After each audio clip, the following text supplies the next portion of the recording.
Hello friends, स्वागत है आप सभी लोगों का हमारे चैनल कुकिंग स्टडी में। मैं कमल बेस्ट। इस वीडियो के माध्यम से दोस्तों आपके यहाँ पर कराऊंगा संख्या पद्धति का दोस्तों पार्ट नंबर 10, अर्थात यहाँ पर आपको मिलेगा नंबर सिस्टम का पार्ट नंबर 10। इसके पहले दोस्तों आपको 9 भागों में महत्वपूर्ण क्वेश्चन कराए जा चुके हैं। यदि आपने उनको ना देखा हो तो आप उनको भी जरूर देख लें।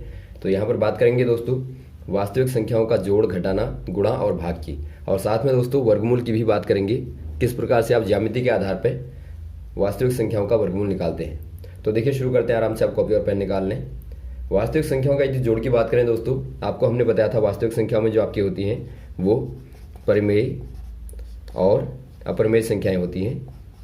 ये बार बार आपको बताया गया है। जहां पर आपकी परिमेय संख्याएं रैशनल नंबर क्या होते हैं दोस्तों, ये पी बटा क्यू वाले होते हैं। जहां पर पी क्यू क्या है, पूर्णांक होते हैं, अर्थात इंटीजर होते हैं दोस्तों, और क्यू बराबर 0 नहीं होना चाहिए। और वैसे यदि आप अपरिमेय की बात करें तो इनको दोस्तों आप पी बटा क्यू के फॉर्म में नहीं लिख पाते। एग्जाम्पल के तौर पर आप देखें √2 या √3 या √5 या √7, ये सारी संख्या क्या है दोस्तों, या पाई कहें, ये आपकी अपरिमेय संख्याएं कहलाती हैं। तो इनके बारे में कुछ दोस्तों हमने पिछले वाली वीडियो में पढ़ा था, ऑपरेशन के बारे में, संक्रियाओं के बारे में। आज बात करेंगे आप इनको कैसे जोड़ते हैं या घटाते हैं, गुणा करते हैं, भाग करते हैं। देखिए, एग्जाम्पल के तौर पर देखेंगे दोस्तों, पहला वाला आपका दिखता है कि 2√2 धन 5√3 और √2 माइनस 3√3 को जोड़िए। इनको आपको जोड़ना है। आप कैसे जोड़ेंगे दोस्तों, यहाँ पर देखिए, जब भी आपको बेसिक रूल याद रखना है, जब भी आपको गुणा करना हो वास्तविक संख्याओं को, या जोड़ करना हो, या गुणा करना हो, या भाग करना हो, आप दोस्तों क्या करेंगे, वास्तविक संख्याओं में जो प्रमेय होगा, प्रमेय का दोस्तों, प्रमेय के साथ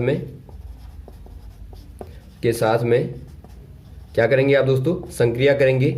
संक्रिया कहने का मतलब है जोड़, घटाना या गुणा या फिर भाग, जो भी आपका होगा, ये दोस्तों आप प्रमेय संख्या का प्रमेय संख्या के साथ में करेंगे, और अपरमेय संख्या का दोस्तों अपरमेय संख्या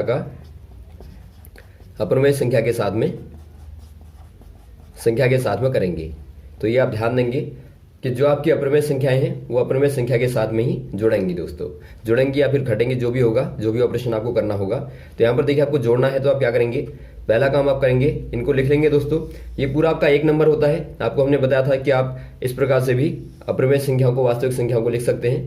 तो ये दोनों नंबर हैं दोस्तों, इनको आप क्या बोलते हैं, वास्तविक संख्याएं बोलते हैं दोस्तों। यहाँ पर देखिए, आपका 2 क्या है, परिमेय संख्या है, तो √2 आपके पास में अपरिमेय संख्या है। तो दोनों को मिलाने के बाद में एक प्रकार से आपके पास में एक वास्तविक संख्या बनी है। तो यहाँ पर देखिए क्या करेंगे आप, 2√2 और धन 5√3, और यहाँ पर जोड़ देंगे आप दोस्तों, प्लस करेंगे यहाँ पे √2 और माइनस 3√3। अब आप यहाँ पर क्या करेंगे, ब्रैकेट को खोल देंगे, और 2√2 के साथ में आप √2 को ले आएंगे, और प्लस 5√3 के साथ में दोस्तों आप माइनस 3√3 को ले आएंगे। अब यहाँ पर आप देखते हैं दोस्तों, यदि आप 2√2 में √2 को जोड़ते हैं तो कितने हो जाएंगे। यहाँ पर देखिए, आपका 1√2 है और ये आपके 2√2 है। तो दोनों को मिलाने पे दोस्तों आपके पास में क्या हो जाएगा, ये आपके पास में 3√2 हो जाएंगे। और वैसे यहाँ पर आप देखें यदि दोस्तों, बाद में प्लस लगा के यहाँ पर आप देखते हैं 5√3 और माइनस 3√3, अर्थात आप यहाँ पर दोनों को घटा देंगे दोस्तों। 5 में से 3 को घटाएंगे तो आपके पास में 2 बचा और √3। तो इस प्रकार से दोस्तों जो आपके पास में आंसर आया वो आपका 3√2 और धन 2√3 आंसर आ गया। तो इस प्रकार से दोस्तों आप इनको जोड़ेंगे। अब अगला क्वेश्चन देखिए दोस्तों, आपको दिया है 6√5 को 2√5 से आपको गुणा करना है। तो गुणा कैसे करेंगे आप, 6√5 गुणा 2√5। यहाँ पर दोस्तों आपको वही करना है, प्रमेय संख्या के साथ में प्रमेय संख्या का गुणा कर देंगे तो आपका 6 दूनी 12 हो जाएगा, 6 गुणा 2। और वैसे ही दोस्तों आप अपरिमेय संख्या के साथ में अपरिमेय संख्या को गुणा कर देंगे तो क्या हो जाएगा, यहाँ पर आपका 12 हो जाएगा दोस्तों, और यहाँ पर आपके पास में 5 आ जाएगा। तो दोनों को गुणा करने पे आपको 60 मिलेगा। तो आप ध्यान देंगे, बार बार कन्फ्यूजन होता है यहाँ पे। प्रमेय संख्या के साथ में आपने प्रमेय संख्या को गुणा किया, और अपरिमेय में दोस्तों आपने अपरिमेय संख्या को गुणा किया। इनको दोस्तों आपने आपस में गुणा करके यहाँ पर निकाल दिया तो आपका 60 यहाँ पर आंसर आता है। अगला एग्जाम्पल आता है दोस्तों आपका भाग वाला। भाग वाले में आपको दिया है 8√15 को आपको भाग देना है दोस्तों, को भाग देना है 2√3 से। यहाँ पर देखिए आप क्या करेंगे, 8√15 करेंगे बट्टा 2√3। यहाँ भी दोस्तों आपको वही करना है जो आपके पास में प्रमेय संख्याएं हैं, 8/2, इनका भाग आपस में करेंगे और √15 और बट्टा √3 को दोस्तों आप एक साथ में करेंगे। तो यहाँ से देखिए क्या हो जाएगा, यहाँ से दोस्तों ये आपका 4 हो जाएगा और ये क्या हो जाएगा दोस्तों, ये आपका देखिए अंदर ही अंदर आप भाग दे देंगे तो आपको मिलेगा √5। यहाँ पर देखिए इसके दो तरीके हैं दोस्तों करने के, या तो आप ऐसे करेंगे या फिर आप दोस्तों √15 को क्या लिखेंगे, √15 को आप लिख सकते हैं √3 गुणा √5। इससे क्या होगा, इससे आपका देखिए यदि आप यहाँ पे देखें तो आपका √3 गुणा √5 और बट्टा √3 है, तो इससे आप काट देंगे तो बचा आपका √5, तो इसके स्थान पर √5 आ जाएगा और यहाँ पर आपका दोस्तों 4 आ जाएगा।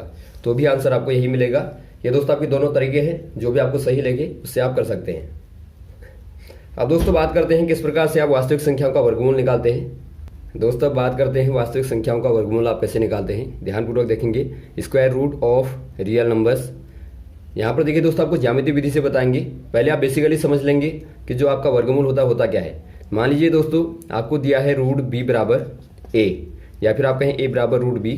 तो यहाँ से आप क्या कहते हैं दोस्तों कि जो आपका a है, a जो है दोस्तों b का क्या है, b का वर्गमूल है। कहने का मतलब यदि आपको दिया होगा √4 बराबर 2, तो आप कह देते हैं जो 2 है, 2 4 का वर्गमूल है। तो यही बात दोस्तों आपके यहाँ पर साबित होती है।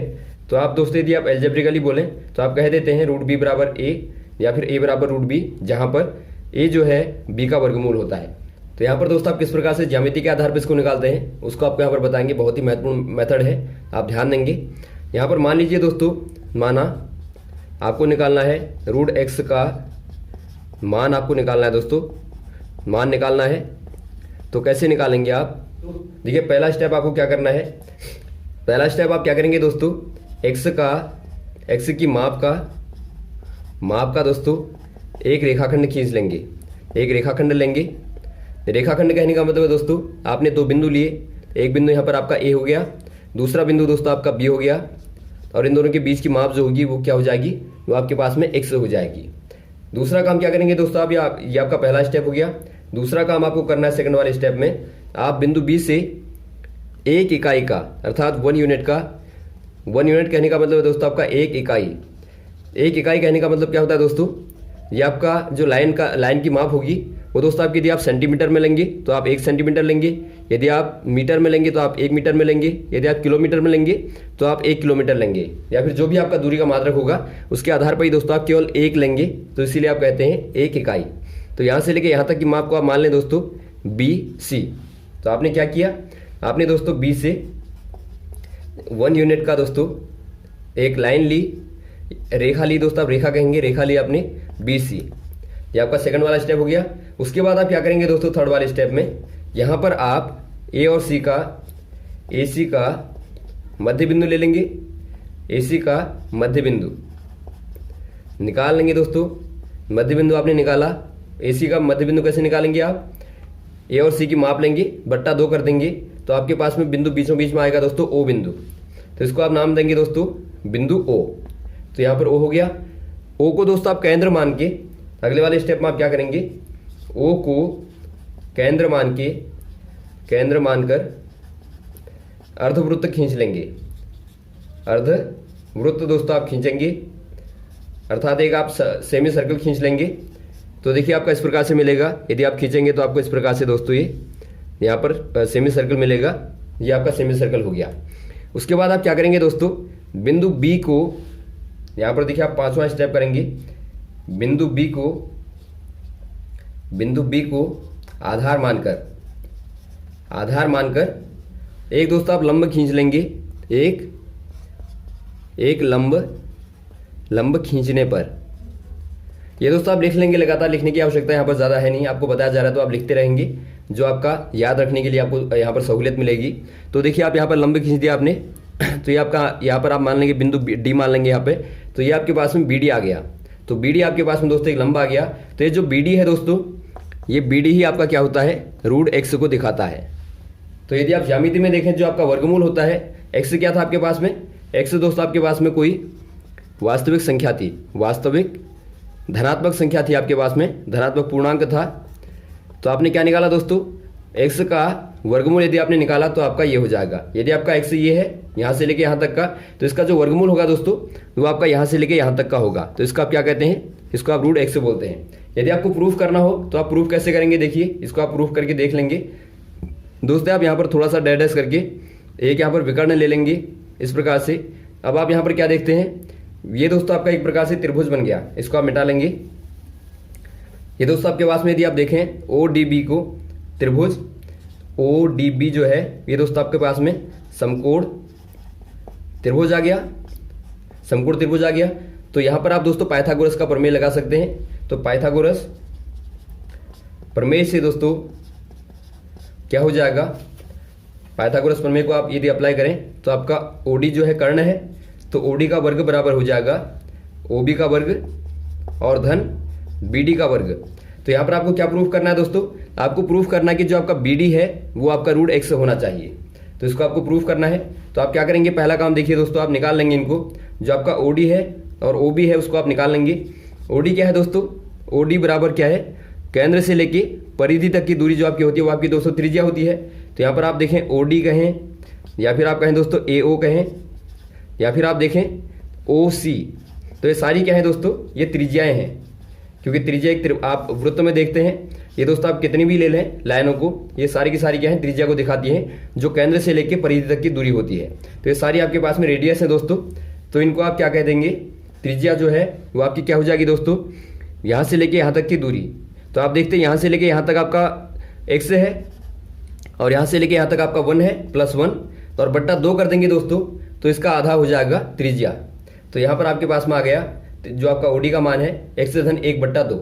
वैसे आप निकाल लेंगे OB को यदि आप निकालें दोस्तों, OB बराबर क्या हो जाएगा, OB आपके पास में केवल यहाँ से लेके यहाँ तक है। तो आप ध्यानपूर्वक देखेंगे, यहाँ पर आप ध्यानपूर्वक देखेंगे दोस्तों, यहाँ से लेके जो आपका यहाँ तक है वो आपका 1 यूनिट है और यहाँ से लेके यहाँ तक आपके पास में x है। तो ये आपको निकालना है, तो आप कैसे निकालेंगे, तो आप क्या करेंगे दोस्तों, देखिए यहाँ से लेके यहाँ तक की दूरी में से आप इसको घटा देंगे तो आपके पास में ये वाली लंबाई मिल जाएगी। तो यहाँ से लेके यहाँ तक की दूरी में से आपने इसको घटा दिया तो आपके पास में ये वाली लेंथ आ जाएगी। तो आप कर देंगे दोस्तों, तो यहाँ से लेके यहाँ तक की दूरी क्या है दोस्तों, वो त्रिज्या है, अर्थात x+1/2 है और माइनस आपने कर दिया 1 को। तो आपके पास में मिलेगा दोस्तों, ये आप सॉल्व करेंगे तो आपको मिलेगा x-1/2। तो OB बराबर आपके पास में आ गया x-1/2 और OD बराबर x-1/2। तो इनको दोस्तों आप मान में रख देंगे, यहाँ पर समीकरण जो आपके पास में है पाइथागोरस की, तो वहाँ पर आप रखेंगे तो आपको क्या मिलेगा, देखिए OD का स्क्वायर अर्थात x+1/2 का स्क्वायर कर देंगे आप, बराबर हो जाएगा OB का स्क्वायर अर्थात x-1/2 का स्क्वायर और धन BD का स्क्वायर। ये तो आपको निकालना है BD, तो BD का स्क्वायर आप वैसे ही रखेंगे। तो यहाँ पर देखिए दोस्तों, आप सॉल्व करेंगे, सॉल्व करके क्या मिलेगा आपको, x-1/2 का स्क्वायर यदि आप खोलेंगे ओपन करेंगे तो x² + 1 धन 2x मिलेगा। ये दोस्तों आपका a+b का होल स्क्वायर वाला फॉर्मूला आप लगा देंगे यहाँ पे, तो ये आपको मिलेगा और बट्टा 4 हो जाएगा। और इसको आप दोस्तों यहाँ पर लेफ्ट में ले आएंगे तो माइनस हो जाएगा, ये आपका माइनस करने पर आपका मिलेगा, अंदर आपका मिलेगा दोस्तों x-1 का वर्ग करेंगे तो आपको मिलेगा x² और +1 और -2x मिलेगा और बट्टा 4 और बराबर आपका बचा दोस्तों BD का स्क्वायर। यहाँ पर थोड़ा सा आप यहाँ पे लिख लेंगे। यहाँ पर देखिए आपने किया क्या दोस्तों, आपने x-1/2 का स्क्वायर माइनस कर दिया था x-1/2 का स्क्वायर, बराबर आपके पास में बचा था BD का स्क्वायर। तो इसको जब आपने ओपन किया, ओपन करने में आपके पास में ये मिला x² +1 + 2x और बट्टा 4 और माइनस दोस्तों आपका मिला x² +1 - 2x बट्टा 4, तो बराबर आपका BD का स्क्वायर। तो यहाँ पर आप क्या करेंगे दोस्तों, यदि आप माइनस को अंदर गुणा कर दें तो क्या हो जाएगा, ये आपका माइनस हो जाएगा, ये भी आपका माइनस हो जाएगा और माइनस माइनस आपका प्लस होता है, ये आपका प्लस हो जाएगा। तो क्या बचा आपके पास में, देखिए यदि आप भिन्न को घटाएं तो x² और +1 + 2x और -x² -1 + 2x और बट्टा दोस्तों आप 4 ले लेंगे, भिन्न को आपने सॉल्व किया, बराबर आपका आ गया BD का स्क्वायर। तो यहाँ से देखिए x² का x² कट जाएगा और +1 से -1 कट जाएगा, तो बचा क्या दोस्तों आपका 2x धन 2x बराबर आपका 4x हो जाएगा। तो यहाँ पर आप लिख देंगे 4x और बट्टा 4 है बराबर BD का स्क्वायर। तो यहाँ पर 4 से 4 आप काट देंगे दोस्तों, तो आपके पास में क्या मिला, BD का स्क्वायर बराबर x मिला। तो BD बराबर हो जाएगा दोस्तों आपका √x। तो यहाँ से आप देखते हैं जो आपका BD है दोस्तों, तो वो दोस्तों आपके पास में आ गया √x। तो यहाँ से आपने प्रूफ कर दिया कि जो आपका BD है दोस्तों वो x का वर्गमूल होता है। तो यहाँ से आपने देखा दोस्तों, यदि आप यहाँ से लेके यहाँ तक की दूरी को x मान लें, तो इसका यदि आपको वर्गमूल निकालना होगा तो आप इस प्रकार से एक सेमी सर्कल लेंगे 1 यूनिट बढ़ा के। उसके बाद यदि आप इसको लंब डाल दें तो ये लंब जो आपका देगा दोस्तों वो वर्गमूल को ही देता है। तो आप ज्यामिति के आधार पर दोस्तों इस प्रकार से वर्गमूल को निकालते हैं। तो यहाँ तक दोस्तों आप क्लियर करेंगे। उसके बाद मैं आपको नेक्स्ट वाले पार्ट में दोस्तों अन्य क्वेश्चनों को बताएंगे जो आपके बचे हुए हैं, उन क्वेश्चनों को भी लगातार बताते रहेंगे। हमारे साथ भी बने रहेगा। Okay, thanks. जय हिंद, जय भारत।